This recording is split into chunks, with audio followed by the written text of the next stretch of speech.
6th Trance, December 12, 1995. This is the final trance session. It deals with shutting down an old whirlwind pattern, entering a new wind and taking up residency in a new Eden.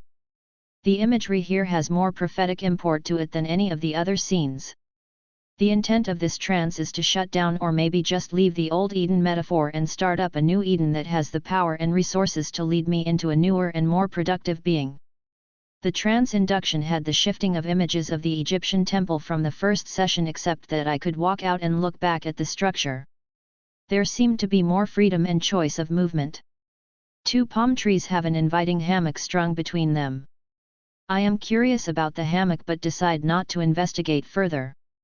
The induction also brought forward an image seen many years earlier while I was reading the Third Eye paperback book.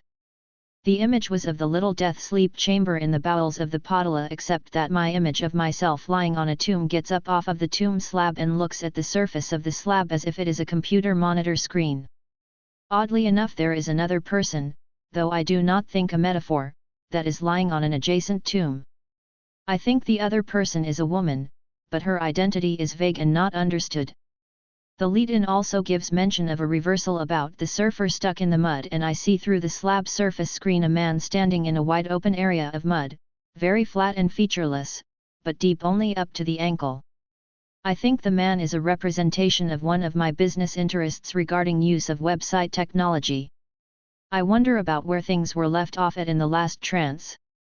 I remarked that I thought we would use the phone booth structure as a portal to an underground area, but that does not happen.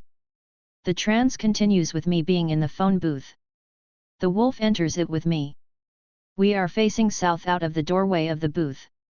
A request is made to activate the metaphor of an old left whirlwind, off to the east, and a new right wind, to the west.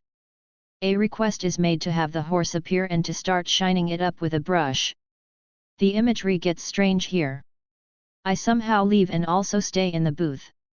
I walk around the horse's left side and brush it with a grooming brush in my left hand and shine the horse up. It is a palomino. Very large and strong. The horse backs up to the left whirlwind and with its hind hooves kicks dirt and sand from the island onto the wind. The dirt and sand dissipates the wind, although some residual part of it remains up in the air. I am asked to activate the metaphor of the Earl. He appears and points out a path of grey brick to the right whirlwind. I look at where he is pointing. The whirlwind is more golden colored now and there is a pot of gold in its interior.